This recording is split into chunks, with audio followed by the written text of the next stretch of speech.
పోనీ ఇలాగన్నా వెళ్దాం శవాల దగ్గరకు అన్నట్టుంది. రైట్. రామ్మోహన్ గారు నమస్కారం అండి.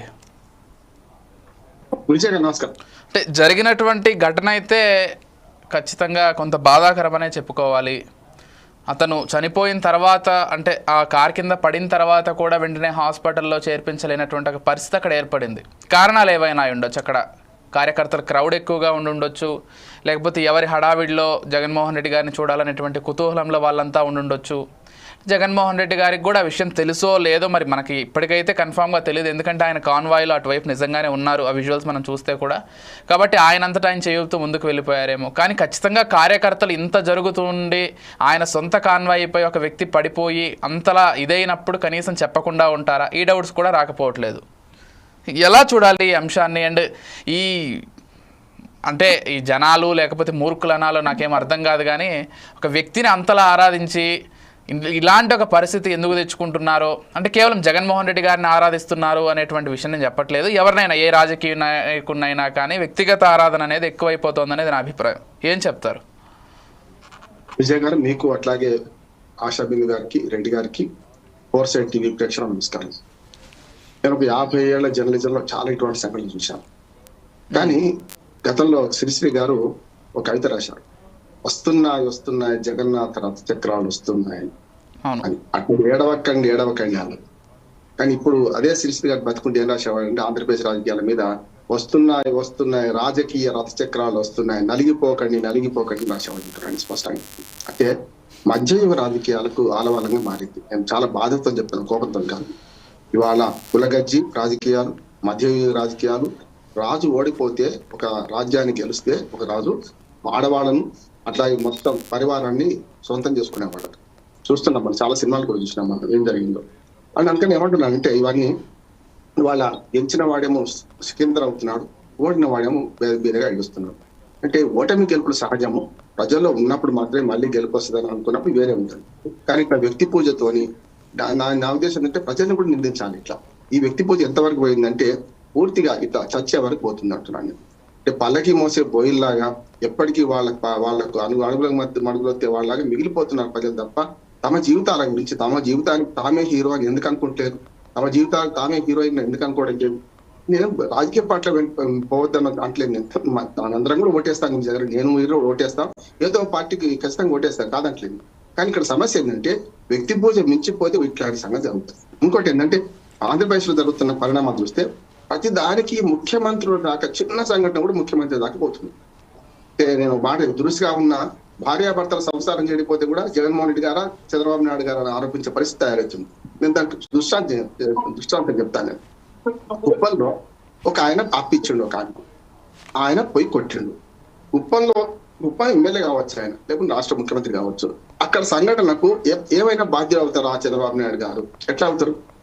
నేను డిస్క్లైమర్ కూడా చెప్తున్నాను, ఎందుకంటే కులగజ్జి రాజకీయాలు ఎక్కువైన సందర్భంలో రామ్మోహన్ రావు అంటే ఏదో కులం అనుకునేవాడు ఉంటాడు కనుక చెప్తున్నా. నేను ఆ 3 కులాలకు, ఆ 3 పార్టీలకు నేను సంబంధించిన వాడిని కాదు. నేను స్పష్టంగా అది నేను హేతువాదిని. నేను ఎప్పుడు కూడా కులం గురించి మాట్లాడడం కానీ మాట్లాడాల్సి వస్తుంది ఇప్పుడు ఎక్కడ.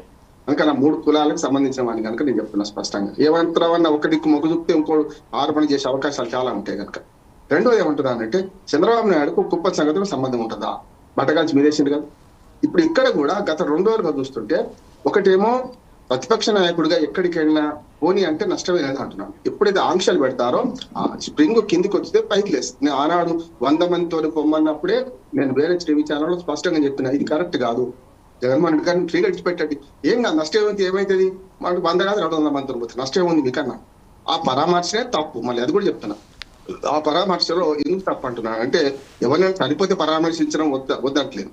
ఆయన చనిపోయిన తీరు కానీ కారణం కానీ వేరే ఉంది. నేను చనిపోయిన వాళ్ళ మీద పోయిన వాళ్ళందరూ మంచివాళ్ళు, ఆత్రేయ గారు ఎన్నడో వచ్చింది. కానీ నేనేమంటానంటే 30 కోట్ల బెట్టింగ్ యాప్లకు ఎవరి కారణం? ప్రభుత్వాలు కావా, ప్రభుత్వ హత్యలు కావా, ఇవన్నీ కూడా.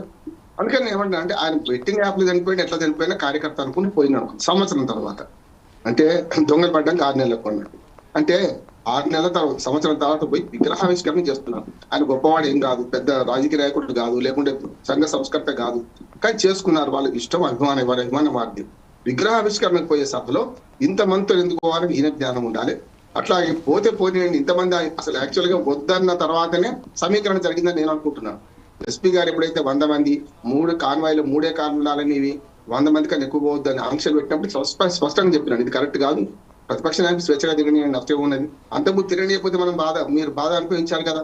తెలుగుదేశం వాళ్ళకి అర్థం కావాలి కదా. గతంలో జగన్మోహన్ రెడ్డి గారు అధికారంలో ఉన్నప్పుడు తిరగనియకపోతే ఎక్కడికక్కడ కట్టడి చేస్తే అంగడిలో ఏం జరిగింది చూసినాం కదా, ఆ సంఘటన చూసాం కదా మనం.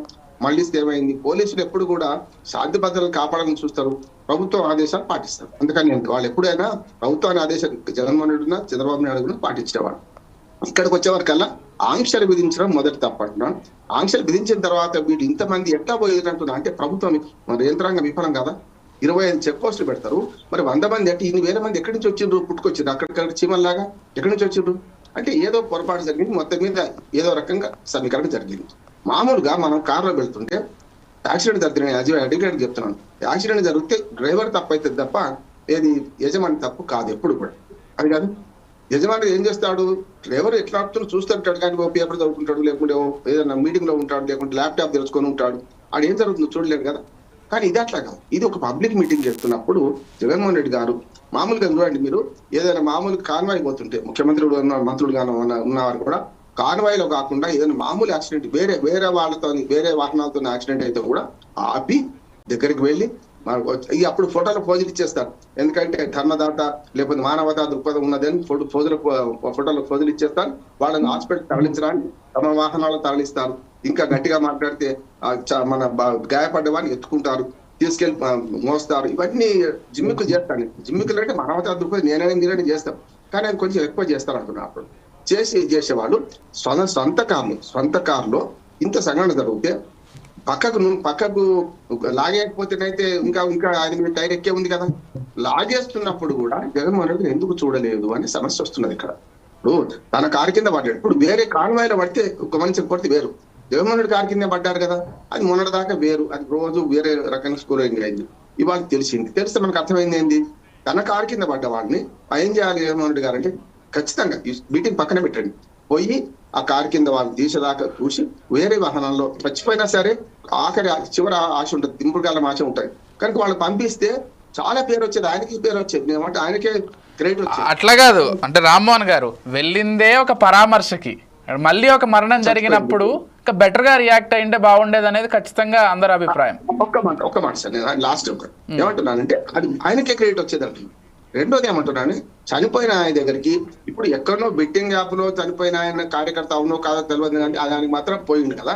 ఇప్పుడు నేను ఏమంటున్నానంటే ఇప్పుడు చనిపోయిన దళిత మనిషిని ఆయన మన చూడాల్సిన బాధ్యత ఏమంటే జగన్మోహన్ రెడ్డి గారు అంటున్నాను.